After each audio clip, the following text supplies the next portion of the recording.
Bueno, buenas noches chicos y chicas, espero que estén muy bien, pasando bien estos días con el feriado de ayer, hayan descansado.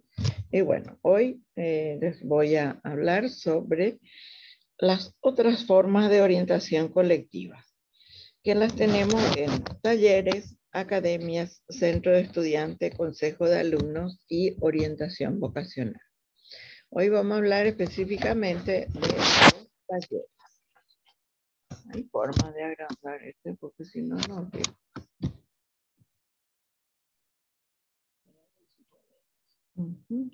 Porque no me está dejando.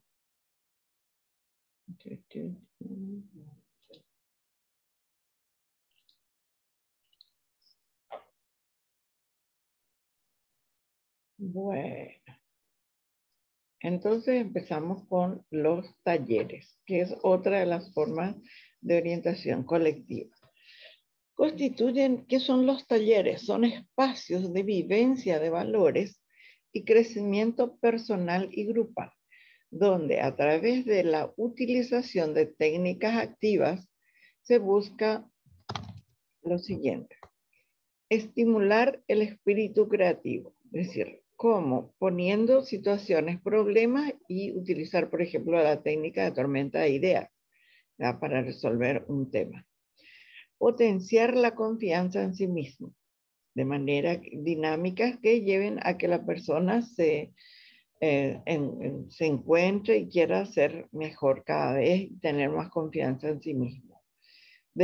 Con trabajos que puedan demostrar que ellos entonces que ellos pueden hacerlo por sí mismos. Optimizar los medios para vencer dificultades y lograr los objetivos. Por ejemplo, el trabajo en equipo, una forma que de repente uno no sabe, pero el otro sabe porque ya pasó por la situación, y así se van utilizando diferentes caminos y se logran los objetivos. Facilitar el análisis de los problemas reales de la vida. También presentando casos reales, ayudando a encontrar el camino, la solución, y de esa manera resolver por la semejanza también el problema de cada uno. Abrir espacios para la reflexión y planteamiento de soluciones de los problemas existentes. Es decir, problemas que hay, y entonces cada uno aporta una solución de acuerdo a su experiencia, y así van encontrando soluciones a los problemas que existen. Desarrollar aspectos de la personalidad que faciliten un relacionamiento positivo. Por ejemplo, gente que sabe decir poesías, gente que sabe cantar, entonces escuchamos y de paso se hace también un relacionamiento positivo, ser amables, tratar bien a la otra persona, es decir, son aspectos de personalidad que facilitan el relacionamiento positivo. Potenciar el crecimiento y la cohesión grupal. También eso ante una situación X, entonces ellos pueden hacer esa cosa.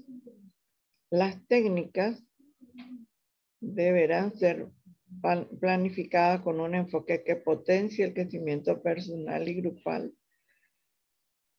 Y el profesor o la profesoría o docente asumirá el rol de guía estimulador y no el de un transmisor de saber, compartiendo con los alumnos la responsabilidad del aprendizaje, donde estos se conviertan en verdaderos protagonistas, es decir, pasa a ser una figura secundaria que ayuda más a trabajar como apuntador que como director del tema. Otra forma es la academia literaria. La academia literaria se la debe considerar como el resultado de un proceso que tiene sus inicios mucho antes en la educación escolar básica, con grupos que se dedican a la lectura de poesías, cuentos y narraciones como primer paso para fomentar el gusto por la lectura. De ahí que se realicen los primeros ensayos de producción literaria, dista muy poco. Es decir, generalmente cuando encontramos que nos gusta hacer algo, a lo mejor no nos animábamos a declamar o a presentar una poesía porque decíamos que que no lo sabemos. Bueno, estas academias literarias sirven como para ir entrenándonos y de repente leer cuentos, hacer otras narraciones, le tomamos el gusto y empiezan a escribir. Mucha gente que ya escribió sus libros en ese tiempo, ¿verdad? O sus poesías. De ahí que se realicen los primeros ensayos de producción literaria. Depende mucho de una hábil promoción inspiradora. Sus objetivos serían completar la enseñanza del idioma porque, sobre todo con la poesía, al declamar aprendemos a pronunciar correctamente las palabras, las entonaciones, porque no es lo mismo una entonación de interrogación que una de admiración o otra de sanción. No es lo mismo, oh, no hiciste bien o no te salió bien esto, que ya otra vez hiciste mal.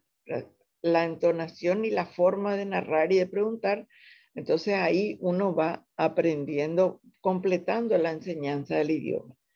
Por eso cuando leemos un cuento, cuando leemos, aunque sea generalmente envían muchos de esos mensajes muy lindos que envían a través del WhatsApp. Eso, si no leemos bien, podemos entender mal, ¿verdad?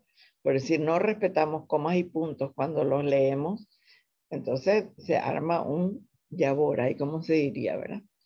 Despertar el interés por la producción literaria juvenil.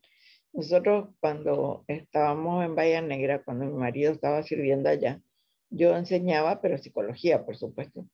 Y hicimos ¿cómo se dice? Un concurso de cuentos que el que menos esperábamos fue el que ganó, porque parecía un muchacho muy simple, muy tímido, y sin embargo ese fue el que ganó el premio. Una linda poesía que hizo.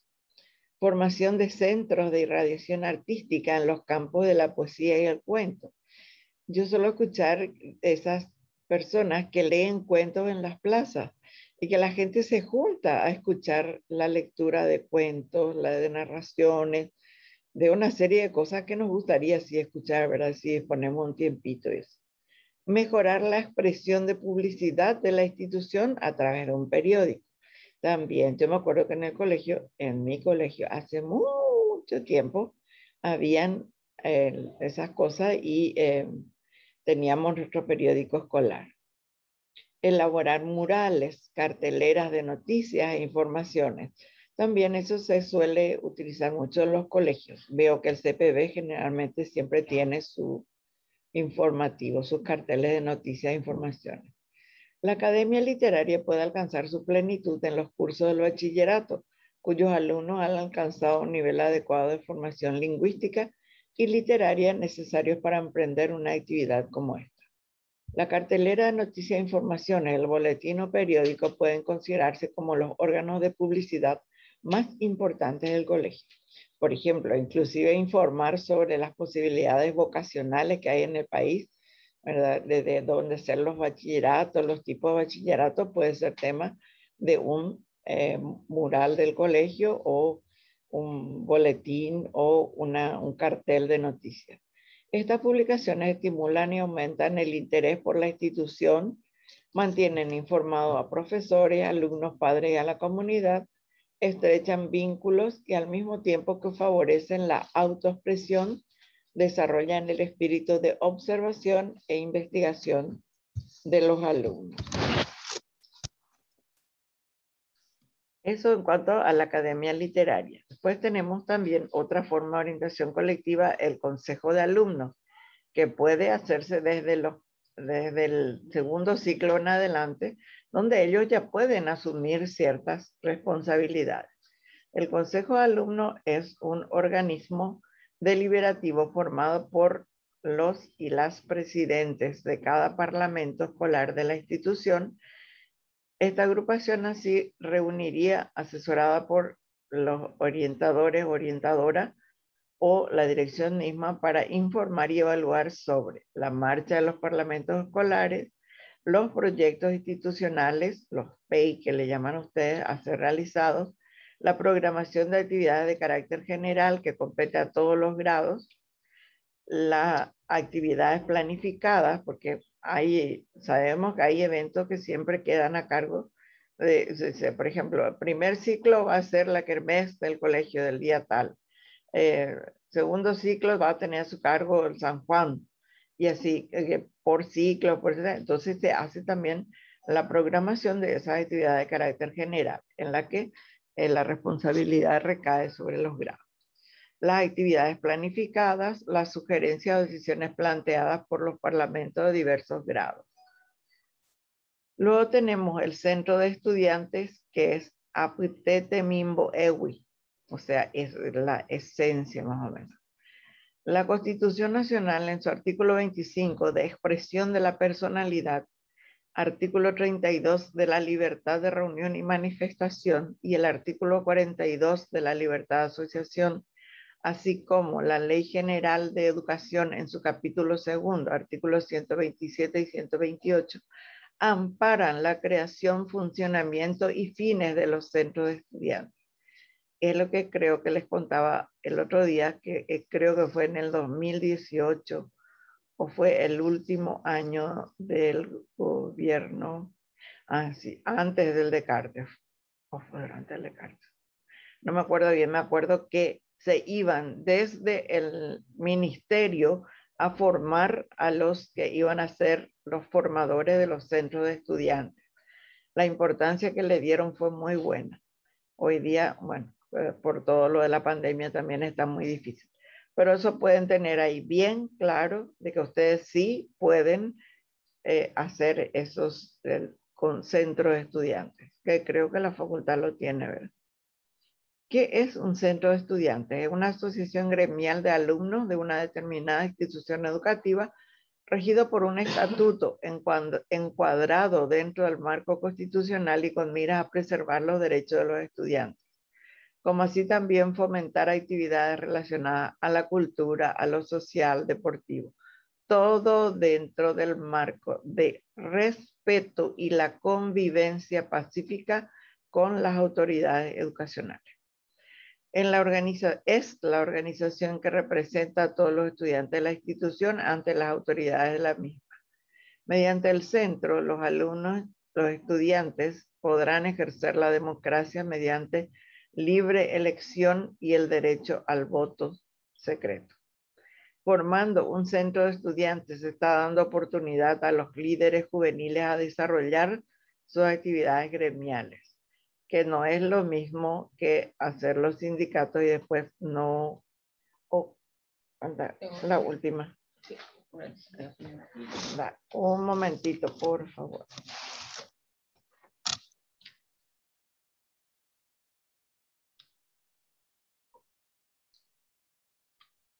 Bueno, continuando un poco. ¿Para qué se necesita un centro de estudiantes? Para que el joven o la joven puedan ejercitar y hacer uso del derecho a elegir libremente. Lo utilice como una práctica de la democracia y adquiera la experiencia y la posibilidad de elegir y ser elegido libremente, con reglas claras tales como propaganda, preparación de postulantes, la urna, la tinta indeleble, el cuarto oscuro y los padrones. Me acuerdo que he visto cuando en el Colegio Cristo Rey los chicos de la primaria estaban practicando la votación. Y fue muy simpático porque después el que salió electo en su práctica de votación salió electo también en la vida real, como se dice. Pero todito, ellos tenían todito eso todo organizado. Yo creo que estuvo mejor que el que de la última votación que participé. O sea que los niños cuando practican realmente creo que lo hacen como una práctica de democracia y tienen esa experiencia y posibilidad de elegir y ser elegido libremente, que es muy importante, lo cual a veces no sucede en la vida ya estudiantil de una universidad, por ejemplo. Tercero, apoye los emprendimientos de la institución a la que pertenece, es decir, se identifique con su institución. Cuarto, para promover actividades culturales, sociales, deportivas o aquello que sea de interés de los estudiantes y redunde en sus beneficios en la institución. Bueno, esto tenemos más experiencia, ¿verdad? Actividades culturales, sociales, deportivas, porque quien más, quien menos participó en una de esas cosas y dentro de su curso tuvo a su cargo, por ejemplo, esto, y se hace la rendición de cuentas, se ve cuánto se gastó, cuánto se invirtió y se va dando todo ese informe, inclusive esa rendición de cuentas a la institución o a las autoridades de la institución, al consejo de padres, etc. Y por último, es dar oportunidades de autogestión al estudiantado, fomentando claros liderazgos juveniles. Bueno, ¿se acuerdan cuando solían venir hasta el curso a cada lista o cada grupo a presentar sus propuestas? ¿Cómo se debe formar un centro de estudiantes? Los interesados, previa aprobación de la dirección de la institución, realizarán una reunión entre los respectivos representantes de cada curso y decidir la conformación de las listas. Una vez decidida la conformación, cada representante debe ocuparse de concienciar a sus compañeros y compañeras acerca de la conveniencia de elegir tal o cual lista. Por eso es que hacen su promoción, presentan sus propuestas, etc. Etapas de la organización. La primera parte es la presentación del anteproyecto de estatuto, porque tienen que tener su estatuto. Ahora, si ya es una institución que ya tiene cierta estabilidad, entonces ya tiene el estatuto y ya se hacen nomás las siguientes etapas. Segundo, estudio, análisis, modificaciones del anteproyecto por parte de los representantes de cada curso, acompañados del profesor guía, la orientadora y el director, conformando grupos de trabajo. Es decir, todo eso es lo que sería el anteproyecto de estatuto. Tercero, copia de la versión corregida y aceptada por la dirección de la institución.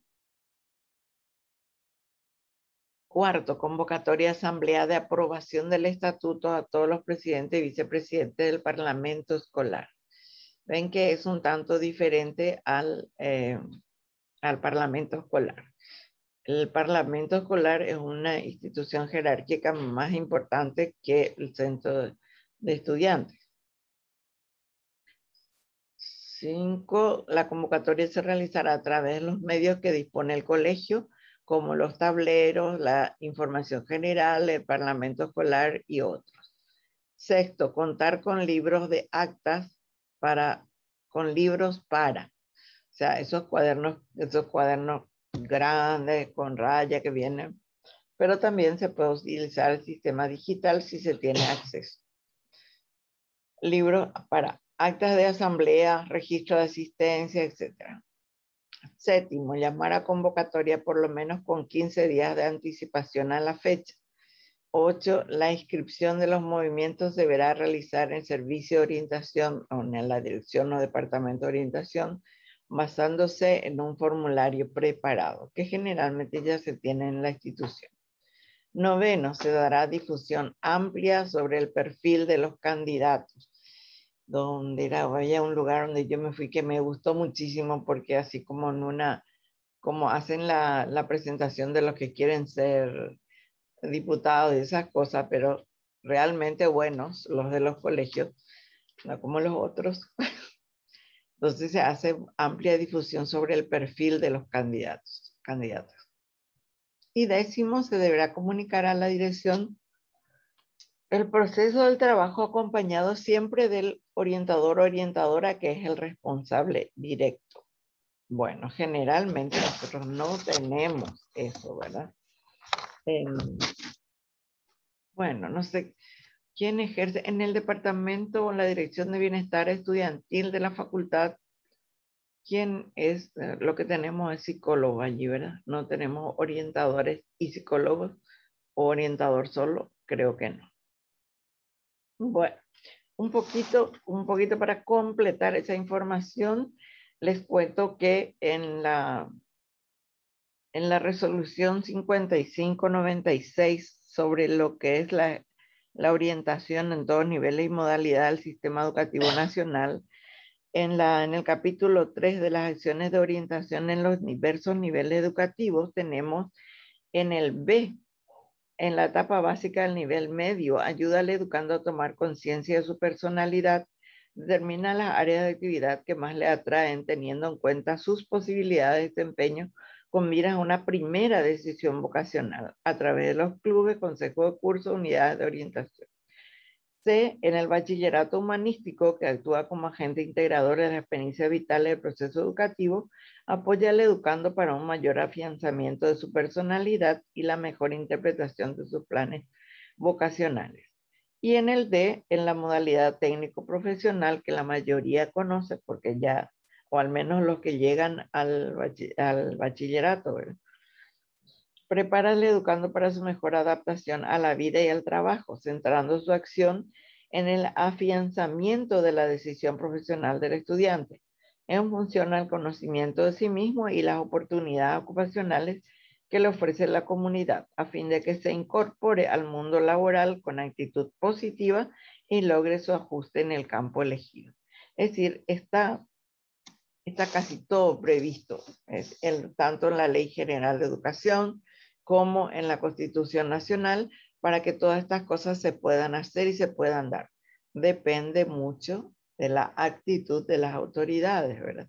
Y de la forma en que el orientador o el profesor guía sea capaz de presentarlo, pero siempre como un proyecto válido, que reúna los requisitos de un proyecto, ¿sí? Bueno, cualquier cosa quedó a las órdenes para que a través del grupo puedan hacer las preguntas. Y entonces ahí tenemos para que ustedes puedan hacer las preguntas para cualquier cosa que les interese mejor aumentar la información. Es todo.